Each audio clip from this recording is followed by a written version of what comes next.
గత రాజకీయాలను మనం చూస్తే ప్రజల్లో ఉండి ప్రజల సమస్యలు తెలుసుకొని సమస్యలు పరిష్కరించి ఒక గుర్తింపు గౌరవం పొంది తిరిగి ఎమ్మెల్యేగా గెలవాలి అని రాజకీయాలలో ఉండాలి అని ప్రయత్నం చేసేవాళ్ళు.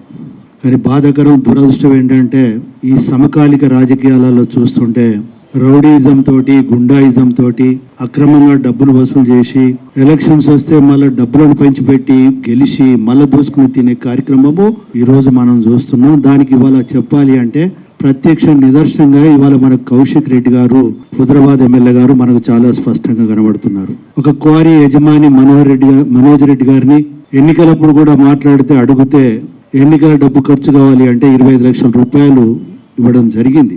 అయినా మళ్ళీ తిరిగి మనం ఫోన్ చేసి 50 లక్షలు నాకు నియోజకవర్గంలో ఉన్నది కోరి 50 లక్షలు ఇస్తావా లేకుంటే నీ అంతా చూడాలనా అని చెప్పి లిటరల్గా ఫోన్లో భయపెట్టించడమే కాకుండా థ్రెటన్ ఇవ్వడము, నేను చంపుతానని కుటుంబాన్ని కూడా నామరూపాలికం చేస్తానని మాట్లాడడము కూడా ఫోన్లో కూడా రికార్డ్ చేశాడు. ఆయన చేసి కూడా ధైర్యం చేయలేక ఎవరికి చెప్పుకోలేక మనోవేదనకు గురవుతుంటే భార్య 1-2 సార్లు అడిగితే అప్పుడు వాస్తవం చెప్పడం జరిగింది. అప్పుడు వాస్తవం తెలిసిన తర్వాత రేపు రాబోయే రోజులలో ఏమైనా చేస్తారు వాళ్ళు, మనం పోయి పోలీస్ స్టేషన్లో పిటిషన్ ఇవ్వాలి అని చెప్పి ఉమాదేవి గారు, మనోజ్ రెడ్డి గారు భార్య ఉమాదేవి గారు పోయి పిటిషన్ ఇచ్చింది అనే విషయము ఇది టోటల్ విత్ ఎవిడెన్స్ తోటి ఉన్నా కూడా. అదే కాకుండా ఆయన చరిత్ర కూడా చూస్తే ఎంత బ్లాక్ మెయిలింగ్ జీవితమో మనందరికీ తెలుసు. ఎన్నికలలో కనీస విలువలను కూడా పాటించకుండా భార్య పిల్లలను ప్రచార రథం మీద ఎక్కించుకొని మీరు నన్ను గెలిపియకుంటే ఆ రోజు విజయోత్సవ ర్యాలీ అన్న జరగాలి లేకుంటే నాకు శివయాత్ర జరగాలి అని చెప్పి ఒక రకంగా ప్రజల్ని కూడా థ్రెటన్ చేసి ఒక రకమైన బ్లాక్ మెయిల్ చేసి గెలిచిన వ్యక్తి.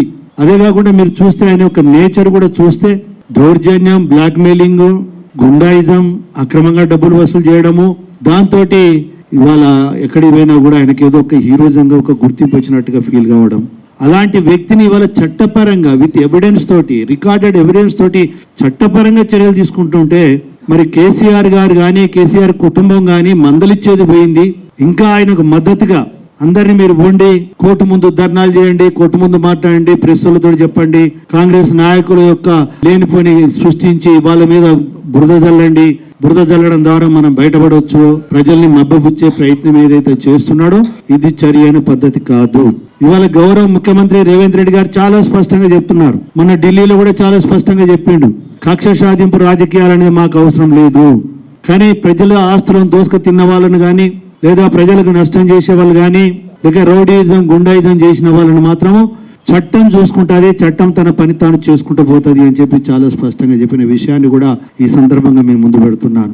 ఇవాళ ప్రజలకు మేము కూడా చెప్పవలసిన బాధ్యత ఉంది కనుక ఈరోజు వచ్చి ప్రజల ముందు చెప్పడం జరుగుతున్నది. ఇవాళ ప్రజల్ని కూడా మేము విజ్ఞప్తి చేస్తున్నాం, ఇలాంటి వాళ్లకు మరి మద్దతు ఇచ్చే వ్యక్తులను కూడా వాళ్ళ పార్టీ నాయకత్వం కావచ్చు, క్యాడర్ కావచ్చు, ఆ నాయకత్వాన్ని కూడా సమాజంలో ఏదో ఒక రోజు తప్పకుండా వెలివేసే పరిస్థితి కూడా రావాల్సిన అవసరం ఉంది. వెలివేసే దిశలో కూడా కృషి చేయవలసిన అవసరం ఉంది. లేకుంటే ఒకరిని చూసి ఒకరు నేర్చుకుంటున్నారు. దీనివల్ల ఏదో వాళ్ళకు ఒక గుర్తింపు, గౌరవం, పేరు వస్తుంది, 10 మందిలో పేరు నాంతుంది అన్నట్టుగా రౌడీజం తోటే ఒక ఏదో రాజకీయ లబ్ధి పొందొచ్చు అనే ప్రయత్నంలో ముందుకు పోతున్నప్పుడు మరి ఈ రోజు మేధావులు కానీ ప్రజలు కానీ ఆలోచించవలసిన అవసరం ఉంది. ఒక రకంగా మేధావులు కూడా స్పందించవలసిన అవసరం ఉంది అని చెప్పి ఏదేమైనా ఒకటి మాత్రం వాస్తవం, చట్టం తన పని తాను చేసుకుంటూ పోతుంది, అది ఎవరైనా మంచిదే.